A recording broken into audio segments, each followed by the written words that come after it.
Metaversity. Greetings, I'm Shad, and it's my pleasure to share with you some of the misconceptions about medieval dining and cuisine, and one of the most awesome things about this is that I'm able to share this with you in the context of an authentic medieval feast that I was able to attend that is part of the Abbey Medieval Festival, which is hosted by the Abbey Museum of Art and Archaeology. One of the more prestigious events of the festival is an authentic medieval feast, which is held a week prior to the official launch of the festival itself. There are so many interesting facts and details that we're going to go into in this video. What types of food were common in the medieval period? What was the dining ware like? What are some of the cultural practices that were considered rude or appropriate for the medieval dining experience? And to help me out with some of the finer details of medieval dining and etiquette, I was able to sit down with Edith Korth, the director of the Abbey Museum, and talk to her about medieval dining and etiquette. How are you, Edie? I'm very well, thank you very much. That is wonderful. So we are here at this wonderful recreation of a medieval festival, and one of the things that has always interested me is the culture of the time, okay, eating etiquette and stuff, and I've noticed some very interesting things already that I was hoping you could fill me in on. So the first thing that I find very interesting, even if you were to look here, we have a conspicuous lack of forks. So why is that? Well, the fork didn't really come in till much later, although they did have, in some areas, a two-pronged fork. I've seen that before. It's like a skewer thing. Yeah. Mm-hmm. But most commonly there was no fork. Mm-hmm. So one of the dining experiences that we want to give our patrons who come to our festival is something a little bit more medieval. So we took the fork away. And it's hilarious to see people go, what? No fork? How am I supposed to eat? Mm-hmm. So just the spoon and the knife is all that they get given. And to my understanding, and fingers. So they reach in, they'll cut off whatever they want, put it on their plate, and they eat. And I've actually read somewhere that it was very impolite to scratch your face when you were eating because you're using your hands to grab the food. And so if you got junk on your face and you reached it, that would kind of spoil food. And it was very frowned upon. Now, unfortunately, I can't remember exactly the period and culture this account comes from because the medieval period is a very diverse place. But the practice was if you had an itch, you'd get a bit of bread, scratch your face with the bread, and then eat it. Have you heard that one before? I haven't, but I totally understand that that's maybe the thing that they would do, because even like they said, when you eat with the little finger up. Oh. So the little fingers are always kept clean. And so they were like, if you have bowls of spices or salts, like that little bowl of salt over there, you would use the tip of your finger to pick up the salt, your little finger, and then put it on your food. So this one was always kept clean. And it's a tradition, you know, we come down to how do you drink a cup of tea in, you know, the... It survived, absolutely. Yes, and you have the little finger up, but it was always about keeping that finger clean, so when you go into the spices and the salt, you would actually not mess with your food. I'm going to try and do that. While we're eating, we'll get some shots of me eating this finger up. What I find interesting about that, it's actually there's same reasoning behind that practice and the practice that I had read as before about if you're going to be touching something that was a communal thing, you keep something clean to do it. Because one of the big misconceptions is that people in the medieval period didn't understand hygiene or cleanliness, when in actual fact that was on their mind quite a lot, and it even went into their eating practices. And on that note, I've also noticed something very interesting. There are balls out in front of this dining hall, this great hall, that is there for washing, but it's also a ceremonial thing. Would you be able to fill us in about that? Yes. So when we have visitors coming, the first thing that happens is that they have their hands washed. So we have warm, scented water. It's rose water and it's got rose petals in it. And so they put their hands over a bowl. One of our volunteer servants pours nice warm water over their hands, and then one of the others dries it with a cloth. So, and it's an interesting thing, and it's part of that tradition of, you know, when you've come on a long journey, and in those days it would have been on horseback or in a carriage, you know, your hands are likely to be a little bit grubby, and we were always told, like even growing up, you know, wash your hands before dinner, you know, and so here we do it for our guests. And it's interesting because people tend to be a little taken aback, but they also see it as quite a transformational process, like, oh, I'm going into something very different and very they're moving into a different time experience. And so not only is it practical, it's historical, but it's also transitions them into a medieval experience. Gets them in the right mindset, Yes. because there is this ambience already, because I've been told that most of the dining tonight is going to be candlelit, Yes. which absolutely makes sense. That was the main Yes. source of lighting in the medieval period, and so it's going to be surprising actually how dark it's going to be during our dining experience, which will certainly give a transportational kind of experience. So I'm very excited for that as well. Now, in regards to the plates and the dinnerware, most of the time I understood that it was wood, but if you weren't in the upper class of society, it would be of some type of metal, I'm assuming. Like pewter. Pewter. Yes. But you notice that at the moment we have no plates on the table, but what we will get is a bread plate. So this is a plate made out of bread, and it's called a trencher. It will be on your place setting, and the food will all come in on big platters, which are then placed on the high table in front here or in the middle of the long messes, and you will then take the food off that and put it onto your trencher. Oh. And so then you eat from that. So the role of the trencher is to absorb all the juices from the meat and the gravies. And it's very bad manners to eat your trencher. Is it? Oh, absolutely. I was thinking that's going to taste delicious. Oh, no. No eating the trencher. No, very bad manners to do that. And what happened traditionally at the end of the banquet, these were all collected up and given to the poor. That's wonderful. And it was called giving alms to the poor. And that's where that saying comes from.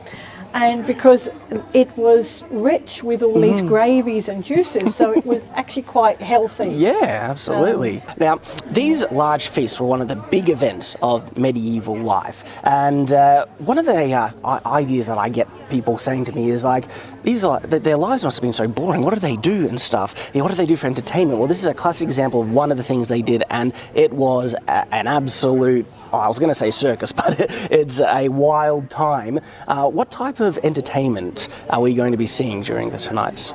So we will see, traditionally, we will see music, bands. Tonight we actually have a harpist playing.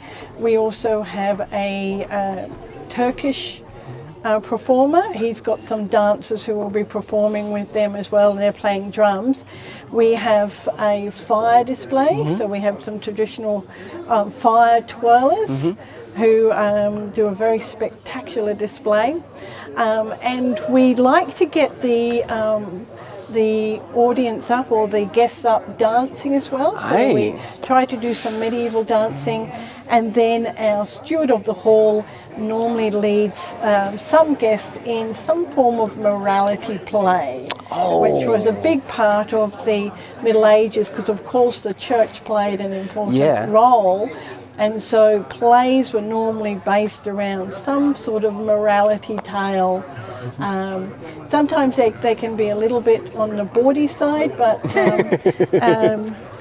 not over the top. Well, that's another thing that I've learnt about the medieval period. Their standards of prudishness and what is appropriate or not, it can be very different, where one things we think are fine is very inappropriate for them, and things that we would think to be very inappropriate, perfectly fine as well. It's going to the past is like travelling to another country. Yes, absolutely. Where the customs and the practices are just very different from what we're used to and what as you say, what's acceptable to us was not necessarily acceptable to them, and vice versa. So I'm assuming there's going to be a prayer or a blessing of some type on the food. Of course, the Middle Ages being a very religious time. Absolutely. Our steward of the hall, Sir Blair, will do a blessing in Latin.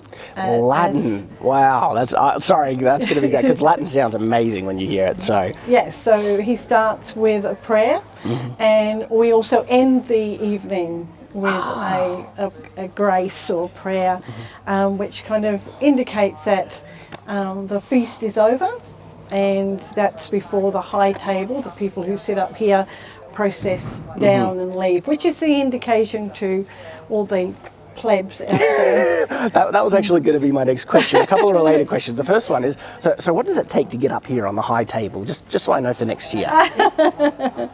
Well, normally the people who sit up here are myself and Sir Michael.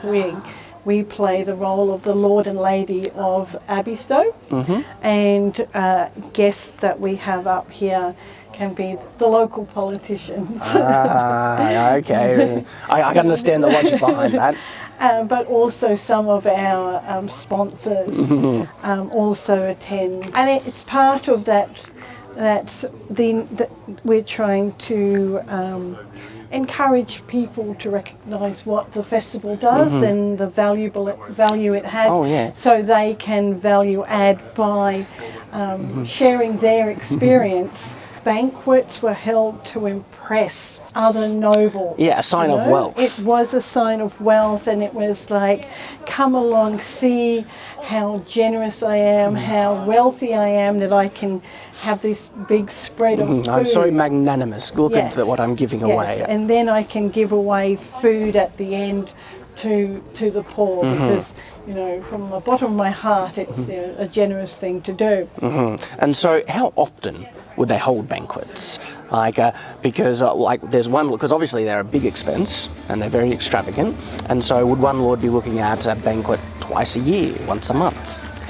Oh, well, it may depend on reasons to celebrate, and it can be holy days, or which I've heard they had a lot of holidays, holy days and everything, because medieval people love to party basically if there was a reason for it, and so yes. And from what I understand is that they dined quite frugally, apart from when they had their banquets.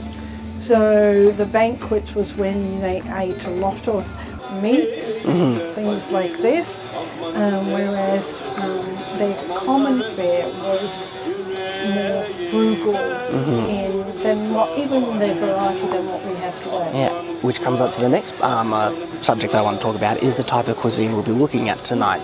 Now, to my understanding, the most popular meat in Medieval Ages was pork.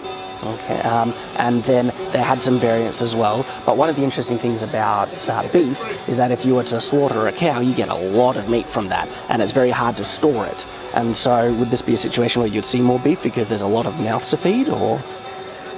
We have a whole range of different meats. We have lamb shanks, which is one of very popular on the menu. And I think it's because it's part of a concept of the Middle Ages, the idea of, gnawing on a big bone. And Hollywood, throwing the bone to the dogs, which you won't see any dogs here tonight. But so the lamb shanks has always been a very popular part of the meal. We do have beef, we do have pork. We try to have some sort of other meat, whether it's in a pie or something like that, like rabbit or venison. So there is those game meats, which of course was going to be a big part of the medieval diet. But all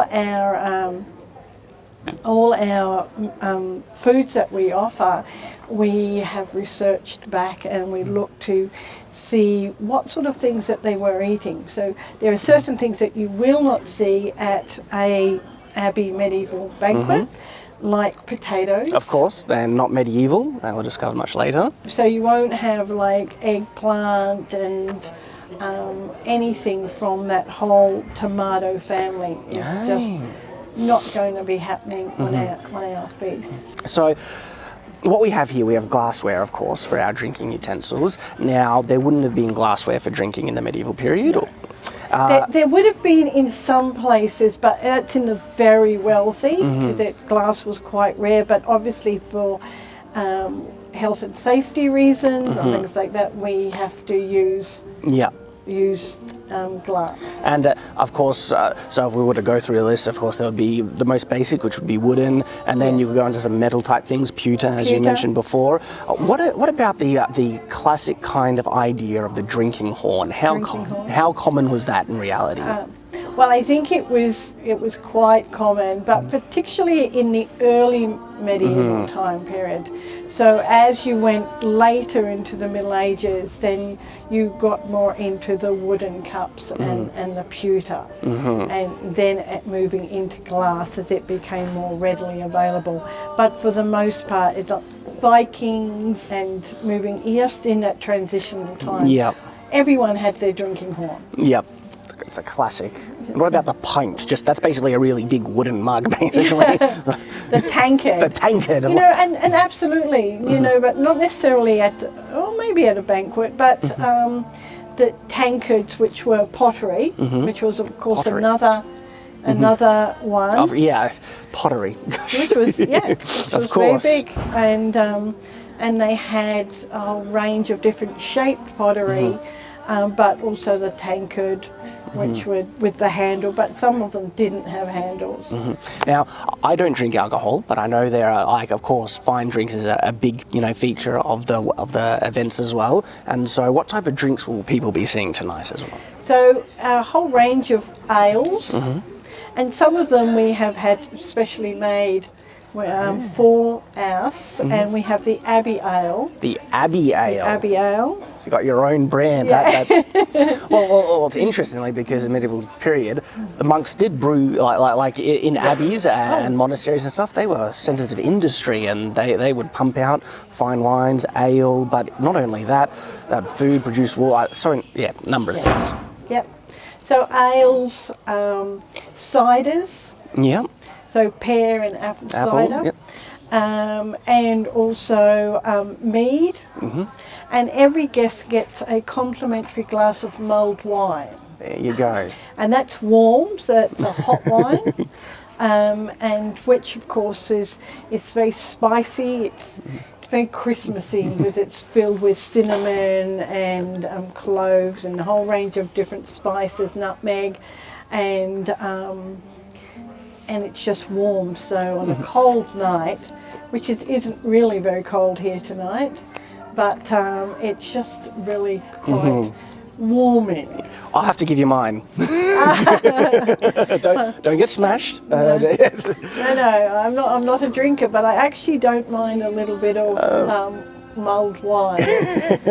Just because you need to have something when you have to raise a toast and raise a huzzah or a wassail. That's something I've always been interested in. I mean, there's so many questions I have, and I get to them one at a time. But huzzah, you don't have any information where that originated, do you? I don't. See, I can't actually help you out with that one. Something for the future. All right, Edie, are there any specific things that I should absolutely avoid during the festivities tonight? Any etiquettes that I should, because that thing about the finger was just wonderful. I loved it. Do you have any other great tidbits like that? Well, there is one that they talk about is because they didn't have handkerchiefs in the Middle Ages, and if you're eating something that's particularly spicy and your eyes start to run and your nose starts to run, is you don't use your napkin because you need to keep that you use your sleeve. Because that's what sleeves were meant If for. only I could have told my mum all those years. Done. We're doing it. Well, thank you so much, Edie. That is just wonderful information. I love it. And one of the things that I'm really looking forward to, and I think a lot of people don't really understand, is how flavoursome and nice this food can actually be. Yes. They think that there's this myth that medieval food is bland and just real. It's not. The amount of spices and things that they can add into their food is so diverse, and so I'm just really looking forward to sinking my teeth in. Yeah, you have to remember that there was lots of trade going absolutely. on right across the Middle East. That was coming back, and lots of spices were coming through. So, and very much being used to flavour the food. Thank you so much. It has been a pleasure. You're very welcome. This recreation of a medieval banquet was such a phenomenal experience. I had such an incredible time, and I really just have to praise and compliment the organisers who put on this event because it was incredible. I had an amazing time, and I hope you who've been able to watch this video have enjoyed it and were also able to learn some really interesting things about medieval dining and etiquette. Thank you so much for watching. I hope you've enjoyed, and of course, I hope to see you again. And until that time, farewell.